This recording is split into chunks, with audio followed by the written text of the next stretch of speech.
Hi guys, welcome back to my channel, Zuma. How have you been?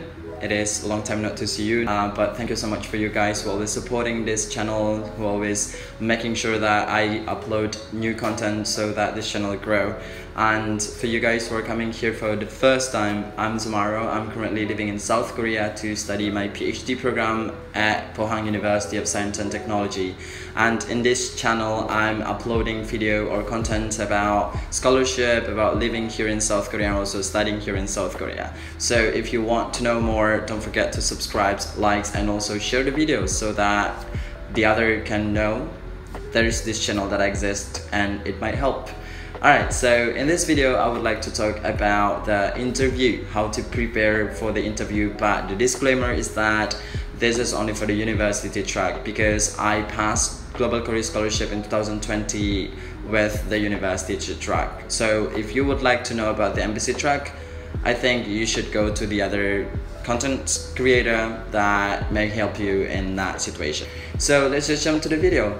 Talking about the interview, I think now it's the timing for some of you guys or most of you guys to be interviewed by the university because you already submitted your document. And the question is that what is actually the question, or what are the questions that might frequently be asked? And yeah, I'm about to give you some information according to my experience. And disclaimer again, this is actually my experience and I might just give some additional information.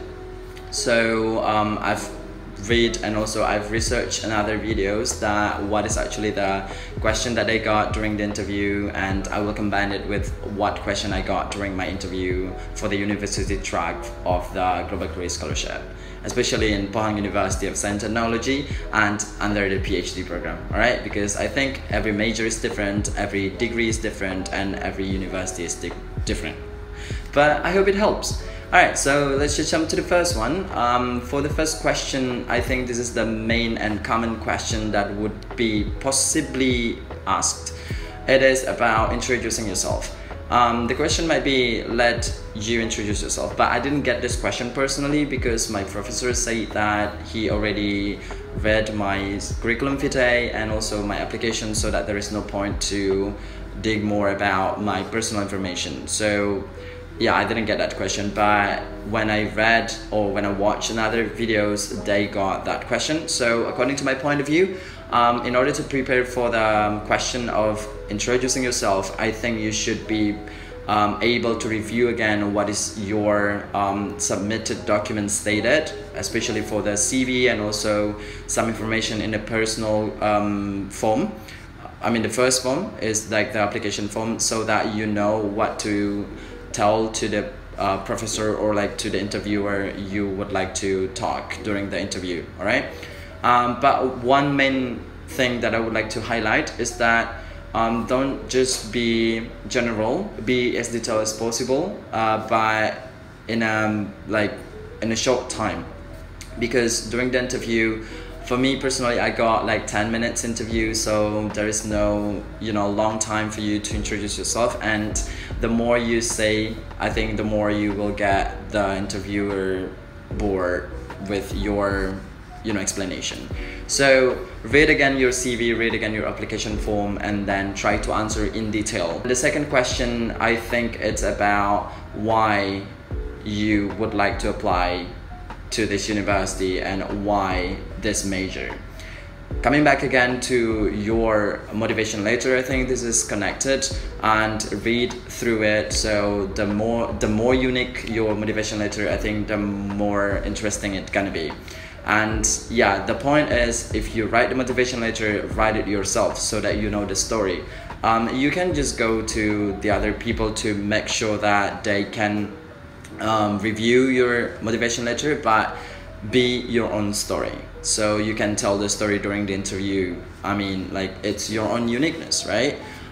So try to read and understand what you wrote in motivation letter and be sure that you can sell yourself to the interviewer and they know that it was your motivation. And yeah, for me, like I was saying the same thing in Indonesia. It was periodically outage of the electricity every single 3 hours. So I would like to make sure that I have the knowledge about how to make sure that Indonesia, or at least my isolated island, get the supply for the electricity better after I came back from this university. And yeah, additional one, I think I got this personal question, why you choose this city. For me, like, Pohang is one of the small cities, so it can be, you know, like making me more productive in studying, because if I choose, for example, the capital city, it might be hard for me to be focused on my education, because a lot of entertainment in there. And yeah, and then the third one is can you explain about your master thesis, because I'm now currently, like, I'm doing my PhD, so the question is like, what was your master thesis about? And I think it's good for you to read about your application form again, and then I think your background study, and then just prepare whatever you did during the previous degree. Like, for example, if you're doing your master, and then read whatever you did during your bachelor. If you are PhD applicants, just read whatever you did in your master degree, or even in your bachelor degree. Is it linear to the PhD program or not? Because I think in Korea, most of the engineering study, they are into like experimental, they are doing research, so it's not like course based only. So you have to know what you are doing, or what you did during your previous degree. So the fourth one, and I think the last one, is that how do you manage your time during the study? So to answer this question, I think it's good for you to read again about your study plan, and also like I think objective of a study, there is like this form, and just make sure you can explain it in detail. During the application, I think I submitted with a bullet point, and then I try to elaborate it during the interview.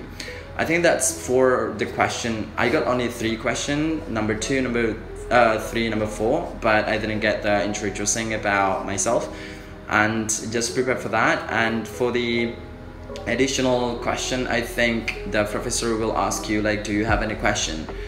Don't just say I don't have any question, just show them you are interested in applying for the scholarship. So by question, you will be seemed that you already research about them, the university, the professor, and it's good that if you can research about the professor's work.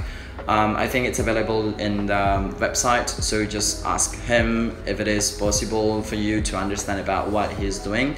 So if the question of do you have any question coming, so you can just like directly say to the professor, I saw or I read that you published this paper and blah blah blah, and then I might need to make sure that if it is possible for me to continue that work, or like do you have any suggestion, like what is actually like the currently being done in the lab, and how everyone's doing in the lab, and what are you interested in as the lab, you know, like a supervisor or like as a professor, so that I can be catching up before I came to the university. So show your motivation, and then show the confidence that you are able to be part of the university or the major that you are applying for.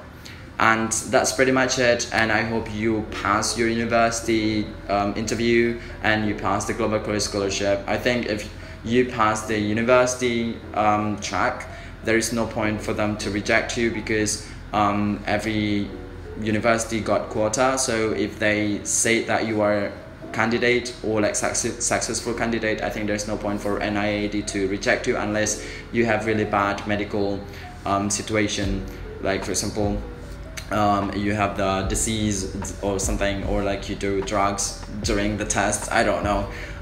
Yeah, so I hope you are great there. I hope you will nail the university interview, and if you have any question, just let me know. And yeah, just contact me directly to my Instagram, or just comment here, and don't forget to subscribe, like, and share this video so that everyone, or like those who are interested to this scholarship, will be able to be helped. So thank you so much, and see you, bye bye.